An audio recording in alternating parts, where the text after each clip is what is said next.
여호와의 말씀이 하나님의 아들 선지자 예후에게도 임하사 바하사와 그의 집을 꾸짖으심은 그가 여로보암의 집과 같이 여호와 보시기에 모든 악을 행하며 그의 손의 행위로 여호와를 노엽게 하였음이며 또 그의 집을 쳤음이더라. 유다의 아사왕 제26년에 바하사의 아들 엘라가 디르사에서 이스라엘의 왕이 되어 2년 동안 왕위에 있으니라. 엘라가 디르사에 있어 왕국 맡은 자 아르사의 집에서 마시고 취할 때에 그 신하 곧 병거 절반을 통솔한 지휘관 시므리가 왕을 모반하여 시므리가 들어가서 그를 쳐 죽이고 그를 대신하여 왕이 되니 곧 유다의 아사왕 제27년이라. 시므리가 왕이 되어 왕위에 오를 때에 바하사의 온 집안 사람들을 죽이되 남자는 그의 친족이든지 그의 친구든지 한 사람도 남기지 아니하고 바하사의 온 집을 멸하였는데 선지자 예후를 통하여 바하사를 꾸짖어 하신 여호와의 말씀같이 되었으니 이는 바하사의 모든 죄와 그의 아들 엘라의 죄 때문이라. 그들이 범죄하고 또 이스라엘에게 범죄하게 하여 그들의 헛된 것들과 이스라엘의 하나님 여호와를 노하시게 하였더라. 엘라의 남은 사족과 행한 모든 일은 이스라엘 왕 역대 지략에 기록되지 아니하였느냐. 아멘. 오늘 말씀의 제목은 14년 7일 새 왕입니다. 북이스라엘의 역사가 반역과 역성혁명으로 왕조가 자주 바뀌었다고 했습니다. 세 왕은 각각 2년, 7일, 12년의 통치기간을 기록하고 있습니다. 그렇게 짧은 기간임에도 수도가 바뀌고 왕국이 불타 없어지는 파란만장한 역사 이야기가 오늘 말씀에 담겨 있습니다. 바하사 왕은 반역을 통하여 왕위에 오르게 되어 24년을 통치하였습니다. 하지만 그는 왕의 권위를 이용하여 백성들에게 우상을 숭배하도록 하는 범죄를 저질렀습니다. 그는 가장 비천한 지위에서 높고 위험 있는 자리에까지 올라갔습니다.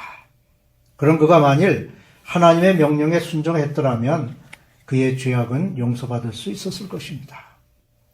높은 지위에 있는 사람은 많은 사람을 다스릴 수 있는 특권을 가지고 있습니다.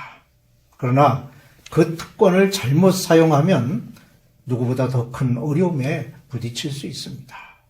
그리하여 그의 대를 잊지 못하고 가족과 친지까지도 멸절당하는 참화를 겪을 수밖에 없게 되었습니다. 하나님께서는 선지자 예후를 통하여 바하사 왕의 죄를 기억나게 하시고 그와 그의 집안의 심판을 선언하셨습니다. 7절에 여호와의 말씀이 하나님의 아들 선지자 예후에게도 임하사 바하사와 그의 집을 꾸짖으심은 그가 여로보암의 집과 같이 여호와 보시기에 모든 악을 행하며 그의 손의 행위로 여호와를 노엽게 하였음이며 또 그의 집을 쳤음이더라고 했습니다. 이것은 마치 하나님께서 여로보암의 집안에 경고하신 것과 같은 것이었습니다. 하지만 바하사 왕은 이 경고를 무시했습니다.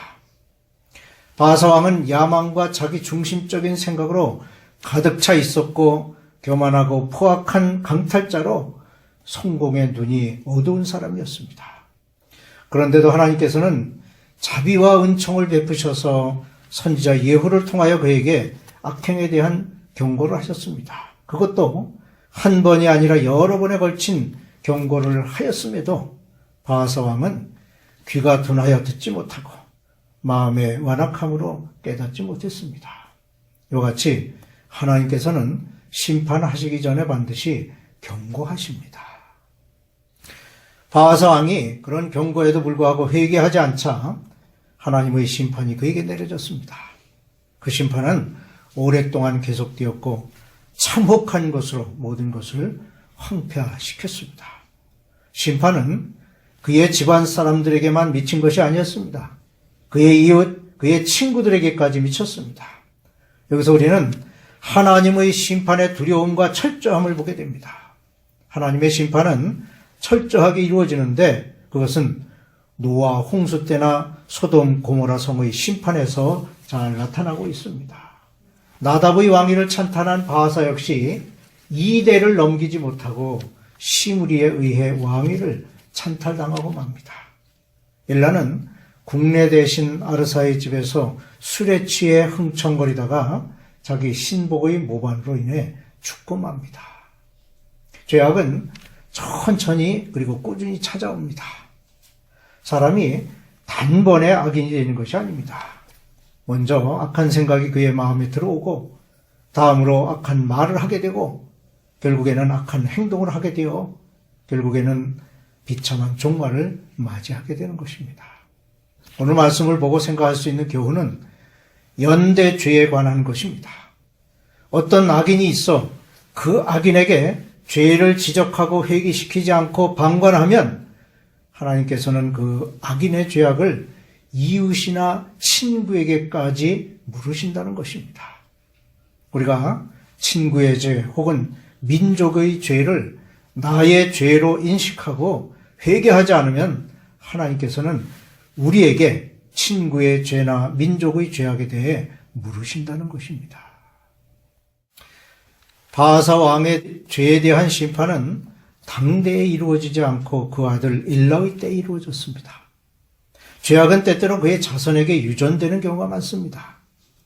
일라 왕은 아버지가 가지고 있던 비열하고 사악한 본능을 유전받게 되었고 결국 자기 자신도 참혹한 결과를 맞이한 왕이 되었습니다. 여기서 우리는 두 가지 사실을 발견하게 되는데 하나는 심판은 많은 경우 그 당대에 이루어지지 않고 후대에 이루어진다는 사실입니다. 이처럼 죄악에 대한 저주가 자손으로까지 이어진다는 것은 참으로 두려운 일이 아닐 수 없습니다. 또 하나는 죄악은 반드시 후대로 이어진다는 것입니다. 어떤 사람이 파멸의 기초를 쌓게 되면 그 다음 사람은 그것을 기초로 하여 파멸의 탑을 쌓는 것이 훨씬 쉬워지게 됩니다. 우리가 어떤 불의를 허용하게 되면 다음에는 또 다른 불의를 더욱 쉽게 허용하게 된다는 것입니다. 엘라 왕은 자기 아버지의 죄악을 보아왔기 때문에 자연스럽게 악을 저지르기 쉬웠고 하나님의 심판이 철저하게 그에게 나타났던 것입니다. 이 이야기에서 우리가 얻을 수 있는 교훈 첫째는 비합법적으로 얻은 소유는 결국 악의 근원이 된다는 것입니다. 이것은 바하사가 왕위를 비합법적으로 얻게 되었기 때문에 결국은 악에 빠져 파멸에 이르게 된 것이 그 결과로 증명되었습니다. 둘째로 하나님께서는 우리의 죄악에 대하여 심판하시기 전에 먼저 그 죄악에 대해 경고하신다는 것입니다. 하나님께서는 경고하지 않고서 심판을 행하지 않으십니다. 셋째로 우리가 바하사 왕처럼 죄를 짓고 마음을 완악하게 하게 되면 결국 파멸에 이르고 만다는 사실입니다. 그러므로 죄를 지으면 즉시 겸손한 마음으로 회개하는 자세가 있어야 합니다. 그리고 넷째로 우리의 죄악은 후손에게 막대한 영향을 미친다는 사실입니다. 그러므로 우리는 두렵고 떨림으로 하나님의 구원을 이루어 가야 하겠습니다. 북왕국 이스라엘의 혼란과 죽음으로 일관된 왕위 쟁탈전은 계속해서 이어졌습니다. 아사왕 제27년에 시므리가 반역을 일으켜 엘라왕을 죽이고 정권을 잡았으나 군부의 역구태타로 그의 정권 장악은 불과 7일 만에 막을 내리고 말았습니다. 그리고 당시 군대 장관인 오므리가 경쟁자 디브니를 제거하고 왕위에 오릅니다. 이스라엘 역사에서 오늘의 말씀은 로마 플레비안 왕조의 등장과 너무나 유사한 사건으로 비교될 수 있습니다. 즉, 당시의 로마는 갈바, 오토, 비델리우스, 베스파시안 등의 경쟁자들과 그들의 상황이 이스라엘의 엘라, 시므리, 디브니, 오므리의 상황과 너무나 유사한 것을 볼 수 있습니다. 그것의 핵심은 군대를 잘 매수하는 자가 왕위를 얻게 되었고 군주가 되면 자신의 만족과 방탕을 위해 그의 높은 지위와 권력을 악용했다는 공통점이 있습니다. 잠언에 보면 악을 행하는 것은 왕들이 미워할 바니 이는 그 보좌가 공의로 말미암아 굳게 서민이라고 말씀하고 있지만 죄가 득세하는 곳에서는 정의와 공의가 무너지고 왕권은 공고히 설 수 없게 됩니다. 죄는 왕권을 변질시키고 권위를 무너뜨리게 하여 나라 전체를 약하게 만들고 맙니다. 포악한 자는 때로 자신의 그 악함에 의해 조종당하기 쉽습니다. 어린아이가 자기의 그림자를 잡으려고 애쓰는 모습을 보면 웃지 않을 수 없습니다.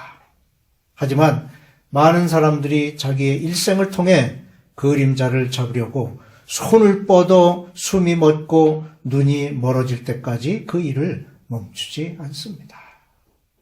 4년 동안이나 2명의 경쟁자는 동족 상잔의 비극을 이어갔습니다.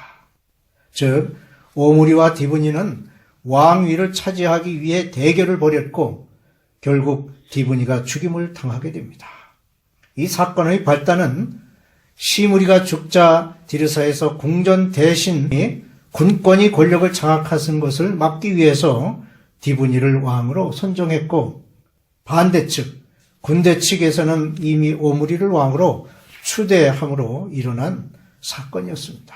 그래야 온 나라는 민족 전쟁의 참화 속으로 빠져들게 되었고 결국 군권을 장악한 오므리가 왕위를 얻음으로써 전쟁이 끝을 맺게 되었습니다. 이처럼 죄는 백성을 분열시키고 결국 민족 전쟁이라는 참화를 불러옵니다. 그러므로 우리가 속해 있는 민족이나 나라에 큰 분열이 일어난다면 그 원인은 바로 죄에 있다는 사실을 알아야 합니다. 죄는 나라를 급속하게 분열시키고 파괴하는 무서운 힘이 있습니다. 오므리는 왕 위에 올라서자마자 이전의 어떤 왕들보다 더욱 악하게 행했습니다.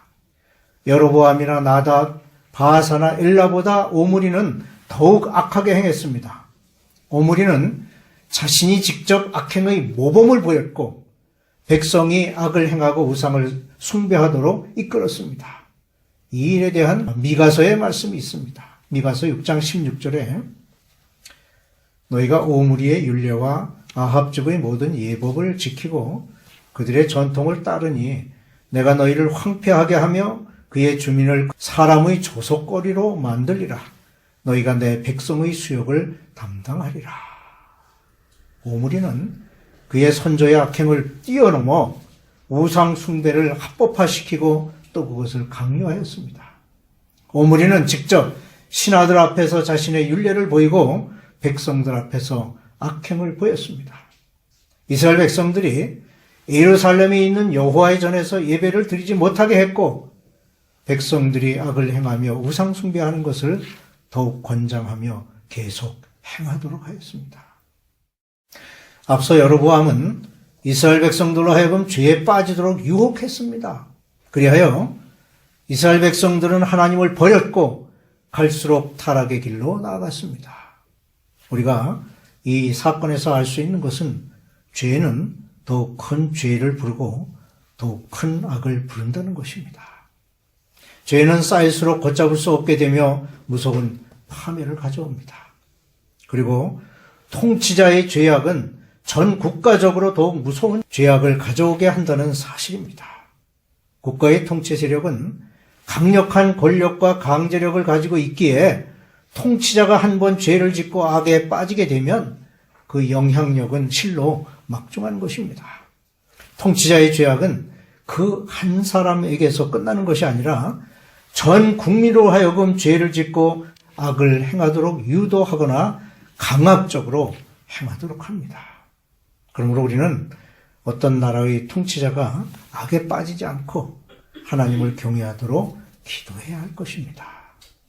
오늘 말씀에서 우리는 몇 가지 교훈을 얻게 됩니다. 첫째로 악인은 그들이 판 무덤에 들어가게 된다는 것입니다. 시므리는 자신이 행한 그대로 멸망하고 말았습니다.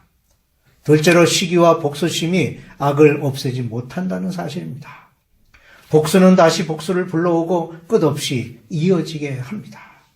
그러므로 용서하고 사랑하는 것만이 죄를 없이 할 수 있습니다. 그리고 셋째로 국가의 모든 고통 중에서도 내 분처럼 참혹한 것은 없다는 사실입니다. 우리도 그런 경험이 있지만 내 분은 결국 동족 상잔의 비극을 가져오고 스스로 멸망을 자초하는 길임을 알 수 있습니다. 보복에 따른 보복은 멸망의 악순환을 가져옵니다. 악은 악을 불러오고 멸망은 멸망을 불러온다는 사실을 우리는 역사에서 교훈을 얻게 됩니다. 그러므로 예수님께서는 평화의 왕으로 오셔서 사랑과 섬김으로 본을 보이셨습니다. 우리 또한 사랑과 섬김으로 예수님이 가신 길을 따라가야 하겠습니다.